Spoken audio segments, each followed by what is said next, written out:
पानी। पानी अपने नाम की ही तरह शांत, सरल और शीतल है। पानी।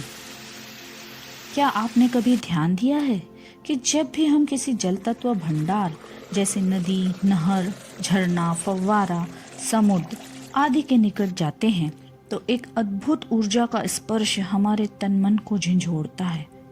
हमारा मन अनायास ही उस जल को छूने के लिए आतुर हो उठता है।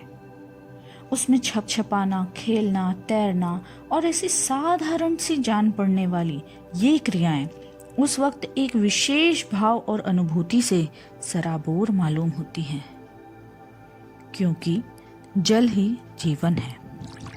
जी हाँ, जहाँ अन्य तत्वों की अनुकूलता जीवन के लिए सहायक है, वहाँ जल तत्व जीवन की शुरुआत है।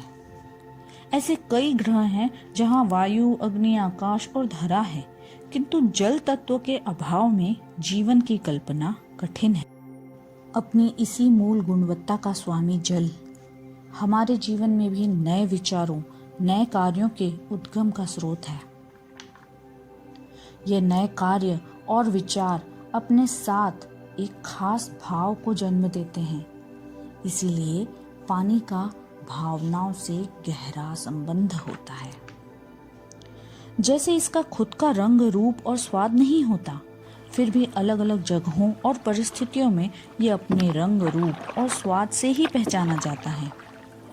वैसे ही हमारी भावनाएं, ये हमारे अंतर्मन में कुछ और होती हैं और समय, जगह और परिस्थितियों के साथ कुछ और ही भावों के रूप में प्रकट होती हैं। इस तत्व की एक और खूबी है घुल मिल जाना, और वो भी ऐसे कि अपनी वास्तविकता को ही भूल जाना।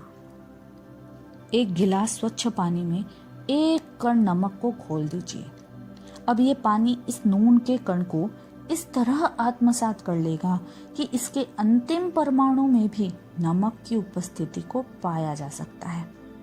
इस विलक्षण गुण के साथ अस्तित्व में आई स्मरण शक्ति। हाँ भाई, पानी को सब याद रहता है।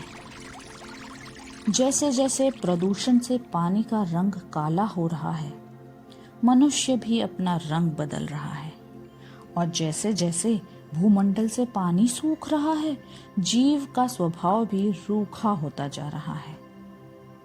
क्या ये सब संजोग मात्र है? खैर, हम सब जानते ही हैं कि ब्रह्मांड में हर छोटी बड़ी चीज में पंचतत्व विद्यमान है। खासकर हमारे भूमंडल में तो इसके अनेक प्रमाण मिलते हैं, जैसे हमारे आसपास और हमसे जुड़ी वस्तुओं में। एस्ट्रोलॉजी, ज्योतिष शास्त्र में चौथे, 8वें और 12वें घर का स्वामी है जल तत्व। यह हमें घर, परिवार और उससे जुड़े हर आयाम के विषय में बताता है। न्यूमरोलॉजी, अंक शास्त्र, इसमें जल तत्व स्वामी है मास्टर नंबर 22 का, जहां ये हमें हमारे सपनों और उनके साकार होने के विषय की जानकारी देता है। साथ ही ये जानकारी देता है इंट्यूशन और अनुशासन की, नए रास्तों की, और हमें हमारे अंतर के सामर्थ्य से भी अवगत कराता है। वास्तु में उत्तरीय दिशा क्षेत्र जल तत्व के हैं। टैरेट में स्यूट ऑफ कप्स जल तत्व दर्शाते हैं। खाने में मीठा स्वाद जल का स्रोत है। तरबूज, खरबूज, टमाटर, खीरा जल तत्व प्रधान है।